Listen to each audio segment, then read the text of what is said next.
பேச வந்தாய், என் வாழ்வை நீ மாற்றி நின்றாய்.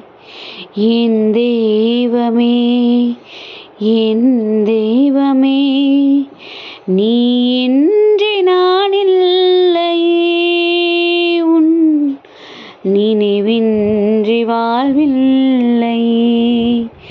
என்னோடு நீ பேச வந்தாய், என் வாழ்வை நீ மாற்றி நின்றாய். இதயத்தாகம் நீ, இருளில் தீபம் நீ, உதய காலம் நீ, உறவின் பாலம் நீ. தள்ளாடினாள் தடுமாறினேன், கண்மூடினாள் வழி மாறினேன். தீயாகும் துன்பங்களில் நீ தாயாகி தாளாட்டினாய். என்னோடு நீ பேச வந்தாய், என் வாழ்வை நீ மாற்றி நின்றாய். ஹாய் குட்டீஸ், எல்லோரும் எப்படி இருக்கிறீங்க? நல்லா இருக்கீங்களா? ஹாப்பியாக இருக்கீங்களா? நம்மளோட ஒரு நிமிஷம் கூட நம்மளை விடாமல் பேசிக்கிட்டே இருக்கிற ஏசப்பா கூடவே இருக்கிறாங்க அப்படிங்கிற ஒரு சந்தோஷம் இருக்கும்போது நம்ம எதுக்காக சோர்ந்து போகலாமா குட்டீஸ்? அவருடைய அரவணைப்பும் அவருடைய உடனிருப்பும் நம்மளை ஒரு நொடி பொழுதும் தாங்கிக்கிட்டு இருக்கு. அப்படி தானே குட்டீஸ்? நீங்கள் எல்லாரும் உங்கள் அம்மா அப்பா இல்லாமல் எங்கேயாவது தனியாக வெளில போவீங்களா குட்டீஸ்?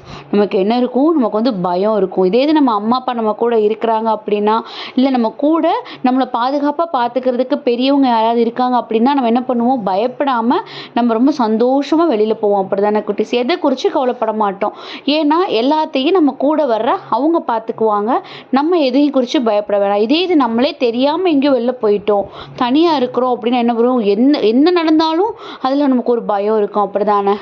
அப்போது நம்ம அம்மா அப்பாவாக இருக்கட்டும், இல்லை பெரியவங்களாக இருக்கட்டும், இல்லை அவங்க கூட பிறந்தவங்களாக இருக்கட்டும், அந்த மாதிரி மனிதர்கள் நம்ம கூட வரும்போதே, அவங்கெல்லாம் வரும்போதே நம்ம அவ்வளோ கான்ஃபிடெண்ட்டாக, அவ்வளோ தைரியமாக நம்ம ரிலாக்ஸ்டாக வெளியில் போகிறோம் வர்றோம் அப்படின்னா, இது எல்லாத்தையும் தாண்டி நம்மளை உண்டு பண்ணிட்டு நம்மளை எந்த ஒரு சூழ்நிலையும் விட்டு கொடுக்காம வழிநடத்தி வந்துட்டுருக்கிற ஒரு பெரிய ஒரு ஸ்ட்ராங்கான ஒரு பாதுகாப்பான ஒரு கேடையும் நம்ம கூட இருக்கும்போது நம்ம எதுக்காவது சோர்ந்து போகலாமா குட்டீஸ்?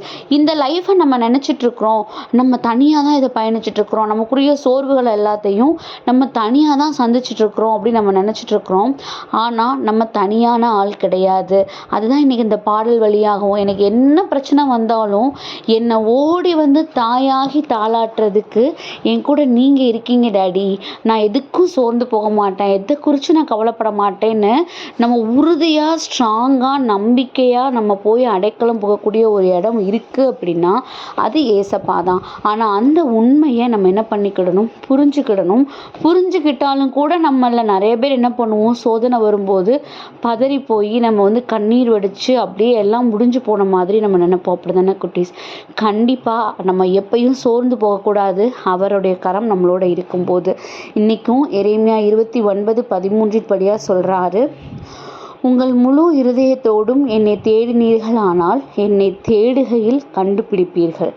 இந்த மிஸ்டேக் தான் நம்ம பண்ணுறோம் குட்டீஸ். நம்ம கடவுளை தேடுவோம் தான், அவர் இன்றி அணுவும் அசையாதுன்னு நமக்கு தெரியும். அவர் தான் நமக்கு எல்லாமே பண்ணுறாரு, அவர் தான் நம்மளை எல்லா சூழ்நிலைகளையும் பாதுகாத்து பலப்படுத்துகிறாருங்கிற விஷயம் நமக்கு தெரியும். ஆனால் சோதனையின் நேரத்தில் அந்த சோதனையோட வீரியம், அதோட அந்த பெயின் அதிகமாகும் போது ஆட்டோமேட்டிக்காக என்ன பண்ணிடுவோம்? அவரை தான் தேடணும், அவர்கிட்ட தான் அந்த விஷயத்துக்கான சொல்யூஷன் இருக்குங்கிற விஷயத்தையே நம்ம மறந்து போயிட்டு நம்ம சுய புத்தியில் என்ன பண்ண ஆரம்பிச்சிருவோம்? அதுக்கு ஒரு டிசிஷன் எடுக்க ஆரம்பிச்சிருவோம். அதை தான் ஏசப்பா சொல்கிறாங்க, நீ உன்னோட முழு இருதயத்தோடும் என்னை நீ தேடணும். அந்த இருதயத்துக்கு நம்ம என்ன கற்றுக் கொடுக்கணும்னா, நம்ம சோர்வின் வேலையாக இருந்தாலும், சந்தோஷத்தின் நேரமாக இருந்தாலும், சமாதானத்தின் நேரமாக இருந்தாலும், வெற்றியின் நேரமாக இருந்தாலும், வெறும் வீழ்ச்சியின் நேரமாக இருந்தால் கூட இது எல்லாமே அவருடைய பார்வையில் தான் இருக்குது. அவருடைய பார்வையை தாண்டி நமக்கு எதுவும் நடக்கலைங்கிற உண்மையை நம்ம இருதயத்துக்கு நம்ம என்ன பண்ணி கொடுக்கணுமாம், கற்றுக் கொடுக்கணுமாம். அப்படி நம்ம இருதயத்துக்கு அந்த மாதிரியான உண்மைகளை கற்றுக் கொடுக்கும்போது தான் எல்லா சூழ்நிலைகளுக்கும் அதற்கான பதிலை அவர் தருவாருங்கிற உண்மையையும் நம்ம என்ன பண்ண முடியும், கற்றுக்க முடியும் குட்டீஸ். ஸோ இன்றைக்கி நம்ம புரிஞ்சுக்க வேண்டிய விஷயம், என்ன நேர்ந்தாலும் அவர் கரத்தில் அதை சரண்டர் பண்ணிவிட்டு அவர் பார்த்துட்ருக்காரு, அவர் பார்த்துக்க போகிறாரு, அவர் அதுக்கான சொல்யூஷனை தரத்தான் போகிறாரு அப்படிங்கிற அந்த விஷயத்தை நம்ம அக்செப்ட் பண்ணிக்கிறதுக்கு நம்மளே தயார்படுத்துவோம். கண்டிப்பாக கண்டுபிடிப்போம், அவருடைய ஆசீர்வாதத்தையும் பெற்றுக்கொள்வோம். ஸோ நம்மளுடைய தேடுதல் மற்றவங்களுக்காக இருக்கக்கூடாது, நம்மளுடைய உண்மையான ரிலீஃப்காக இருக்கணும். ஸோ அப்படிப்பட்ட தேடுதலை நம்ம தேடுறோமான்னு நம்மளே அனலைஸ் பண்ணுவோம். அதுக்காக ஏசப்பாட்ட ஒப்பு கொடுத்து ப்ரேயர் பண்ணுவோம். அன்பான ஆண்டவரே, இந்த நேரத்திற்காக நன்றியப்பா. எங்களை உண்மையாய் அன்பு செய்து எங்களுக்கு உறுதுணையாய் பலனாய் இருந்து எங்களை பாதுகாக்கிறதுக்காக நன்றி. இம்மட்டுமாய் எங்களை பலப்படுத்தின நீங்கள் இனியும் எங்களை உங்களுடைய சத்தத்தின்படியாக வழிநடத்த உமது கரங்களை எங்களை ஒப்பு கொடுக்கிறோம். ஆமீன்.